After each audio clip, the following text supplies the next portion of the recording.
നമസ്കാരം പ്രിയമുള്ളവരെ, പശ്ചിമേഷ്യ സംബന്ധിച്ച് ഏറ്റവും പ്രധാനപ്പെട്ട വാർത്തകളിലൊന്ന് 1,00,000-ലധികം കുട്ടികൾ വരുന്ന മണിക്കൂറുകളിൽ ലോകത്തിന്റെ ക്രിയാത്മകമായ ഇടപെടലുകൾ ഉണ്ടായിട്ടില്ലെങ്കിൽ ഗസയിൽ പട്ടിണി കൊണ്ട് മരിക്കുമെന്നാണ്. 1,00,000-ലധികം കുട്ടികൾ.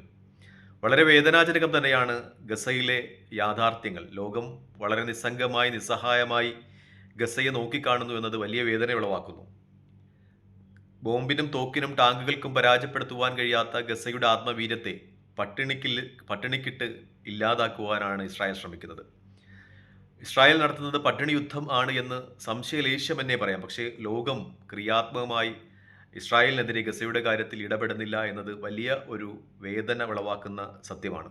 എന്തായാലും ഇതുമായി ബന്ധപ്പെട്ട് വലിയ വാർത്തകളൊക്കെ അന്തർദേശീയ മാധ്യമങ്ങൾ നിറഞ്ഞു നിൽക്കുകയാണ്. പ്രത്യേകിച്ചും റാമി ഉഗ്ര, അതായത് ഇസ്രായേലിന്റെ രഹസ്യാന്വേഷണ ഏജൻസിയായ മൊസാദിന്റെ മുൻ ഡെപ്യൂട്ടി മേധാവി, അദ്ദേഹത്തിന്റെ ഒരു പ്രസ്താവന വരുന്നുണ്ട്. അദ്ദേഹം 108 എന്ന് പറയുന്ന ഇസ്രായേലി റേഡിയോ ചാനലിന് കൊടുത്ത ഒരു പ്രസ്താവനയിലാണ് പറയുന്നത്, റാമിഗ്ര പറയുന്നത്, ഇസ്രായേൽ ഈ അവസ്ഥ തുടർന്നാൽ, അതായത് ഗസയിലെ നരഹത്യ തുടർന്നാൽ നാസി ജർമ്മനിക്ക് തുല്യമായ ഒരു അവസ്ഥയിലേക്ക് ഇസ്രായേൽ പോകുമെന്നാണ്. കാരണം നമുക്കറിയാം, നാസി ഫാസിസ്റ്റ് കാലഘട്ടത്തിലൊക്കെ ജൂതന്മാർ അനുഭവിച്ച കൊടിയ യാതനകൾ, ആ കാലഘട്ടത്തിലേക്ക് ഇസ്രായേൽ തിരികെ പോകും എന്ന ഒരു അഭിപ്രായം റാമിഗ്രയുടെ ഉണ്ടാകുകയാണ്. ഗസയിൽ ഉടനെ സൈനിക നടപടി നിർത്തലാക്കണമെന്ന് റാമിഗ്ര ആവശ്യപ്പെടുന്നുണ്ട്. അദ്ദേഹം പറയുന്നത്, സൈനിക ശക്തി ഉപയോഗിച്ചിട്ടുണ്ട്, ഇസ്രായേലിന്റെ സൈനിക ശക്തി ഉപയോഗിച്ച് ഹമാസിനെ പൂർണ്ണമായും നിർമ്മാർജ്ജനം ചെയ്യാൻ കഴിയില്ല. പ്രത്യേകിച്ചും ഹമാസിനെ കുറിച്ച് അദ്ദേഹം പറയുന്നത്, ഹമാസ് ആവശ്യപ്പെടുന്നത് സമ്പൂർണ്ണമായ യുദ്ധവിരാമമാണ്, അതൊരു വെടിനിർത്തലല്ല. അത് കുറച്ചുകൂടി യാഥാർത്ഥ്യമുള്ള ഒരു നിലപാടായിട്ടാണ് റാമി ഉഗ്ര കാണുന്നത്. അദ്ദേഹം പറയുന്നത്, ബെഞ്ചമിൻ നെതന്യാഹുവിന്റെ ലക്ഷ്യം എന്ന് പറയുന്നത് താത്കാലികമായ വെടിനിർത്തൽ ഉണ്ടാക്കുക, അതിനുശേഷം ബന്ദികളെ മോചിപ്പിക്കുക, അതിനുശേഷം വീണ്ടും ഗസയെ ആക്രമിക്കുക എന്നതാണ്. അതൊരിക്കലും പ്രായോഗികമായ മാർഗമല്ല. അത് ഹമാസും അങ്ങനെ തന്നെയാണ് കാണുന്നത്.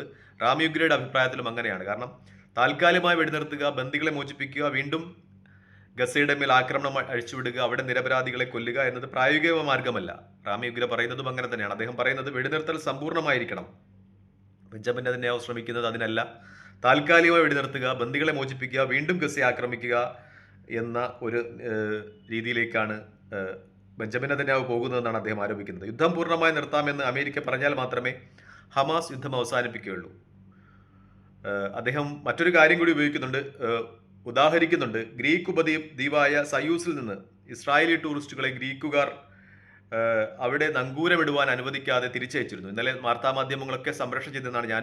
ഞാനും അതുമായി ബന്ധപ്പെട്ട് വീഡിയോ ചെയ്തിരുന്നതാണ്, നിങ്ങൾ ഓർമ്മിക്കുമെന്ന് കരുതുന്നു. കാരണം ഇസ്രായേലിൽ നിന്ന് ആയിരക്കണക്കിന് ടൂറിസ്റ്റുകളുമായി എത്തിയ ഒരു കപ്പൽ, അത് ഇസ്രായേലിന്റെ കപ്പലിനെ ഗ്രീക്കിൽ നങ്കൂരമിടുവാൻ അവിടുത്തെ സൊയൂസ് എന്ന് പറയുന്ന ദ്വീപിലെ ആളുകൾ അനുവദിച്ചില്ല. കാരണം ഗസയിൽ ഇസ്രായേൽ തുടരുന്ന നരഹത്യക്കെതിരെ പ്രതിഷേധിച്ചുകൊണ്ട്, ഇസ്രായേൽ നരഹത്യ തുടരുമ്പോൾ ഗസയിൽ ആയിരക്കണക്കിന് ആളുകൾ പട്ടിണി കൊണ്ട് മരിക്കുമ്പോൾ ഇസ്രായേലിലെ ടൂറിസ്റ്റുകൾക്ക് തങ്ങളുടെ രാജ്യം ആസ്വദിക്കുവാൻ അനുവദിക്കില്ല എന്ന് പ്രഖ്യാപിച്ചുകൊണ്ട് ഗ്രീക്കിലെ നൂറുകണക്കിന് ആളുകൾ ഇസ്രായേലിന്റെ കപ്പൽ തടഞ്ഞു, തങ്ങളുടെ രാജ്യത്ത് നങ്കൂരമിടുന്നു തടഞ്ഞു. അത് വലിയ വാർത്തയായിരുന്നു അന്തർദേശീയ മാധ്യമങ്ങളിലൊക്കെ. അപ്പോൾ റാമി ഉഗ്ര പറയുന്നത്, ഇതുപോലെയുള്ള സംഭവങ്ങൾ ലോകത്തിന്റെ വിവിധ ഭാഗങ്ങളിൽ ഇനിയും ഉണ്ടാകുമെന്നാണ്. കാരണം ഇസ്രായേലിനെതിരെ ലോകരാജ്യങ്ങൾക്കിടയിൽ ഒരു ജനരോക്ഷമുണ്ടാക്കും.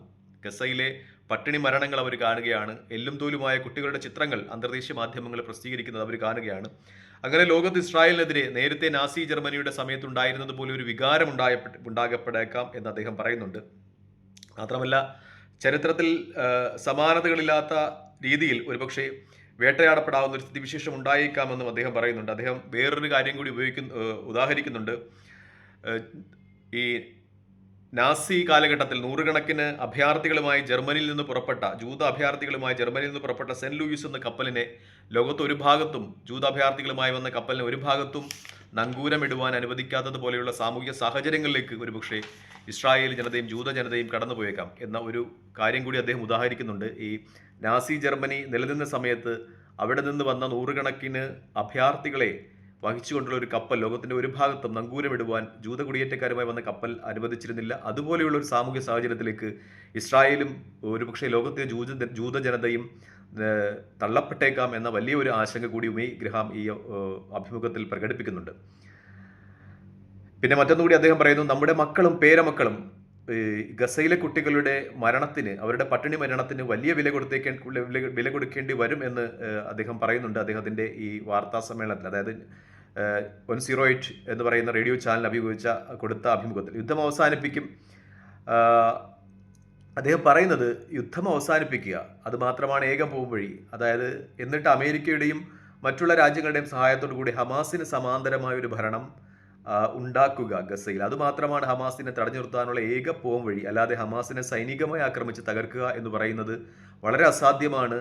അത് മതപരമായ ചില പ്രത്യയശാസ്ത്രങ്ങളുടെ പേരിൽ നിലകൊള്ളുന്ന ഒരു സംഘടനയാണ്. അതിനെ ആക്രമിച്ച് തകർക്കുക, നശിപ്പിക്കുക പൂർണ്ണമായും എന്ന് പറയുന്നത് ഇസ്രായേലിനെ സംബന്ധിച്ച് മണ്ടത്തരമാണ്. മറിച്ച് അവിടെ ഒരു യുദ്ധം പൂർണ്ണമായി അവസാനിപ്പിക്കുക, അതിനുശേഷം മറ്റുള്ള രാജ്യങ്ങളുടെ സഹായത്തോടു കൂടി ഹമാസ് ഇല്ലാത്ത ഒരു ഭരണക്രമത്തെക്കുറിച്ച് ചിന്തിക്കുക. അതുമാത്രമാണ് അവിടെ ഹമാസിനെ പരാജയപ്പെടുത്തുവാനുള്ള ഒരു മാർഗം.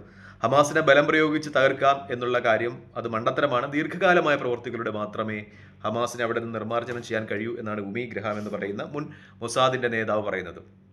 അദ്ദേഹം വസ്തുതകളൊക്കെ പഠിച്ചുകൊണ്ടാണ് പറയുന്നത്. കാരണം നമുക്കറിയാവുന്നതുപോലെ വെടിനിർത്തൽ അത് പൂർണ്ണമായ ഒരു യുദ്ധവിരാമത്തിലൂടെ മാത്രമേ സാധ്യമാകൂ. കഴിഞ്ഞ പ്രാവശ്യത്തതുപോലെ വെടിനിർത്തുക, അതിനുശേഷം ബന്ദികളെ മോചിപ്പിക്കുക, പിന്നെയും ആയുധം സംഭരിക്കുക, വീണ്ടും ഗസയെ ആക്രമിക്കുക എന്ന ഒരു സ്ഥിതിവിശേഷം അത് ഗസയെ സംബന്ധിച്ച് അംഗീകരിക്കാൻ ഹമാസും അതുപോലെ ഗസയിലെ മറ്റുള്ള സംഘടനകളും ഒന്നും തയ്യാറാകുന്നില്ല. ഒപ്പം ഇസ്രായേലിൻ്റെ ഭാഗത്തു നിന്നും ചില പ്രതിഷേധങ്ങൾ അവിടുത്തെ മനുഷ്യാവകാശ പ്രവർത്തകരും ഒപ്പം ഇപ്പോൾ മൊസാദിൻ്റെ മുൻ ഡെപ്യൂട്ടി ചെയർമാനും ഒക്കെ നടത്തുന്നു എന്നത് അന്തർദേശീയ മാധ്യമങ്ങൾ വലിയ പ്രാധാന്യത്തോട് ചർച്ച ചെയ്യുകയാണ്. തൽക്കാലം ഈ വീഡിയോയുമായി വിടവാങ്ങുകയാണ്. മറ്റൊരു പശ്ചിമേഷ്യ വാർത്തയുമായി കാണുന്നവരെ നന്ദി, നമസ്കാരം, ജയ് ഹിന്ദ്. വീഡിയോ ഇഷ്ടപ്പെടുന്നുണ്ടെങ്കിൽ ലൈക്ക് ചെയ്യുക, ഷെയർ ചെയ്യുക, കമൻറ്റ് ചെയ്യുക. മറ്റൊരു വീഡിയോയുമായി കാണുന്നവരെ ജയ് ഹിന്ദ്.